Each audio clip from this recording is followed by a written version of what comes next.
नमस्कार दोस्तों, जैसा आपको पता है कि मैं बेंगलुरु में हूँ इस वक्त और यहाँ मुझे अचानक रायपुर के एक युवा मिल गए हैं और इनका जो प्रोफेशन है क्या है और किस तरह इस प्रोफेशन में आए हैं और इसका हम परिचय करवा रहे हैं, बातचीत करवा रहे हैं।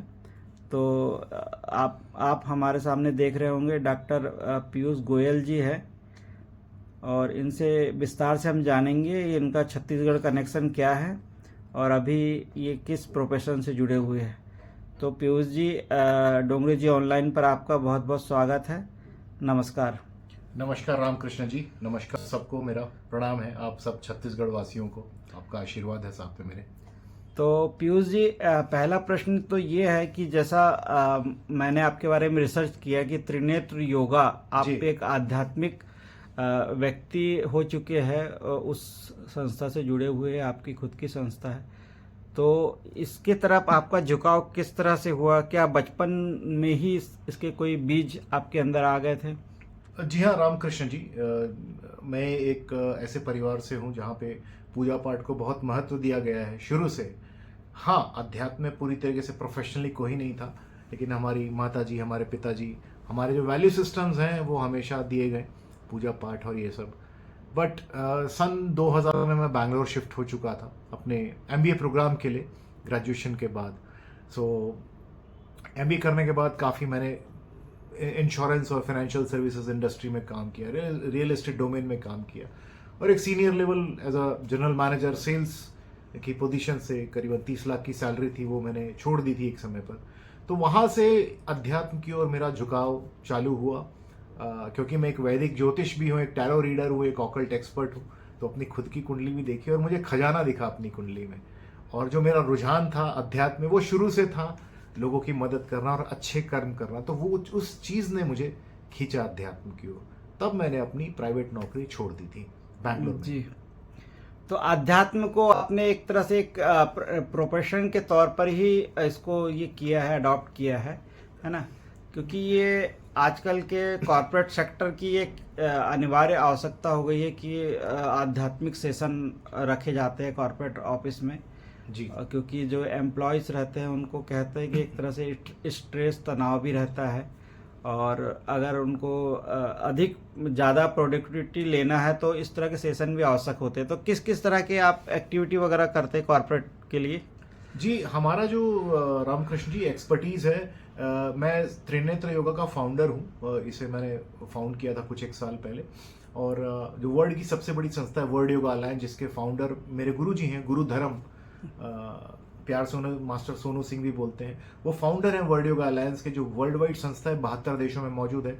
मैं उनके अंडर में वर्ल्ड योगा अलायंस का ब्रांड एम्बेसडर भी हूँ। Trinetra yoga south east Asia जैसे बोलते हैं, तो मैं प्राइमरली बैंगलोर, गोवा, मैसूर और लास्ट ईयर हमने श्रीलंका चालू किया, यहाँ से हम ऑपरेट करते हैं। जैसा आपने पूछा, मेरे जो मेन हमारा जो कोर एक्सपर्टीज है त्रिनेत्र योगा में, ये टीचर्स तैयार करना है। हम वर्ल्ड वाइड योगा के एक्सपर्ट्स तैयार करते हैं।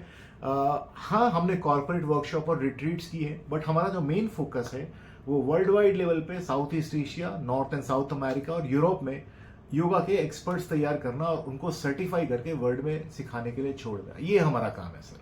जी जी। तो जी अलग अलग लेवल के हम इस प्रकार के प्रोग्राम करते हैं। जी जी।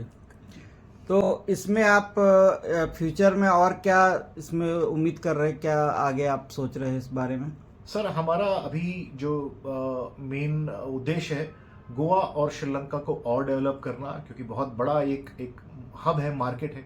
दूसरा जो मेरा दिमाग में है, जो मेरे मस्तिष्क में है, वो इंडोनेशिया और बाली को भी डेवलप करना है। इंडोनेशिया, बाली, और कहीं ना कहीं प्लान है दिमाग में कि छत्तीसगढ़ में मैं टीचर्स ट्रेनिंग प्रोग्राम स्टार्ट करूं, बिकॉज वहाँ से और कई स्टेट से बच्चे बाहर भागते हैं और उन्हें प्रॉपर गाइडेंस नहीं मिल पाता।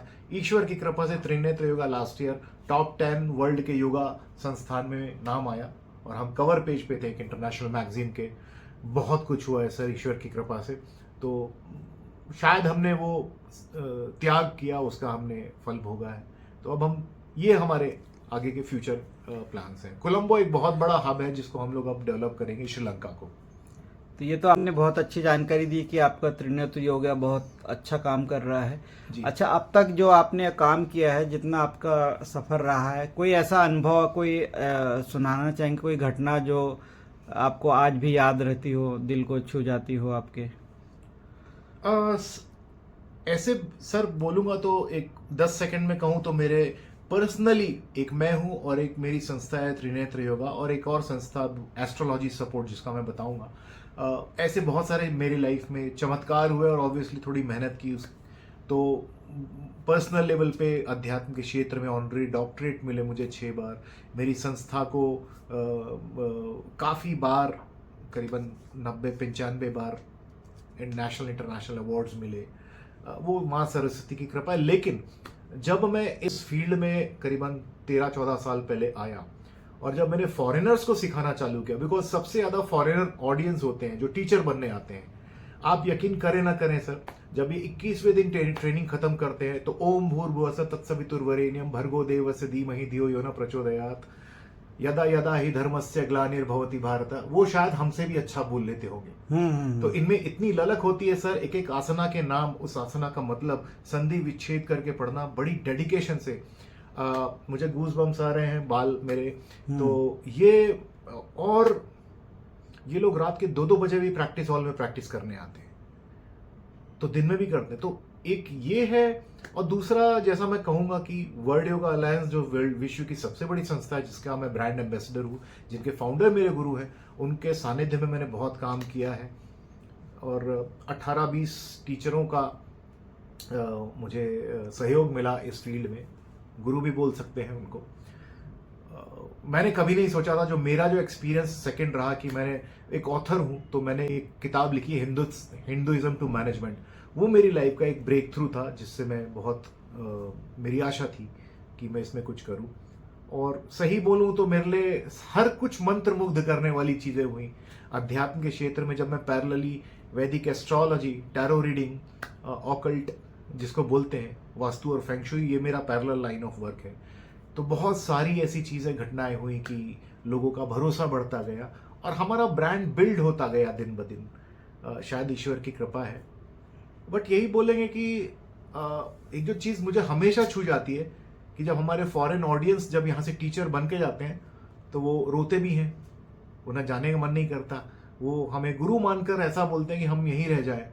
तो हमारी जो भूमि है, इसका इम्पोर्टेंस वेस्टर्नर्स बहुत ज़्यादा फील करते हैं, इंडियन मिट्टी का जो योग है। तो ऐसे तो समय शायद कम पड़ जाएगा, बहुत सारी ऐसी घटनाएं हैं जी कि जिसका कोई। अच्छा, एक अंतिम सवाल ये है कि जैसे आध्यात्म के क्षेत्र का जो व्यक्ति रहता है, व्यक्तित्व है, तो वो जरूरी एक अपना इंस्टीट्यूट, संस्था, या कहना चाहिए कि आश्रम डेवलप करते हैं। तो ऐसे आपके मन में भी कुछ विचार है सर? डेफिनेटली। और मैं थोड़ा सा एक स्पष्टवादी इंसान हूँ, तो मुझे ऐसा लगता है कि एक आश्रम आज के टाइम पे डेवलप करना काफ़ी बड़ा इन्वेस्टमेंट वाला काम है। हमारे प्लान्स है फ्यूचर में, बट ये सभी हमारे पास स्पेस है कहीं ना कहीं गोवा में और श्रीलंका में, उससे हम ऑपरेट कर रहे हैं। फ्यूचर में ऐसा है कि ईश्वर की कृपा से खुद का आश्रम होगा बड़ा सा, तो वहाँ पे मैं, खासकर मेरा दिमाग में है, मैं ये शायद मुझ में कमी है कि मैं उसको कर नहीं पाया कि छत्तीसगढ़ में योगा टीचर्स ट्रेनिंग, क्योंकि टीचर्स ट्रेनिंग करने के बाद में सर वो 30 दिन का कोर्स है कि उसको करने के बाद आप 2 महीने बाद अपनी इनकम चालू कर सकते हो। जो बेचारे नहीं पढ़ पाए, 8वीं 10वीं तक पढ़ पाए, वो भी उस कोर्स को करके 30-40-60 हज़ार, यहाँ तक कि लाख 1.5 लाख रुपए महीना कमा सकते हैं। मैं पैसों की बात नहीं कर रहा हूँ, हम उन लोगों को भी ये कोर्स देना चाहते हैं जिनको योगा का इंडस्ट्री कैसे काम करती है, और योगा भी एक प्रोफेशन है, ये लोगों को नहीं पता। और योगा इंडिया की बहुत बड़ी इंडस्ट्री, हजारों करोड़ की इंडस्ट्री है। जी जी जी। तो ये मेरा एक प्लान है, आपके समर्थन से कुछ ना कुछ हम करेंगे। जी जी, चलिए पीयूष जी, हमसे बात करने के लिए बहुत बहुत धन्यवाद। उम्मीद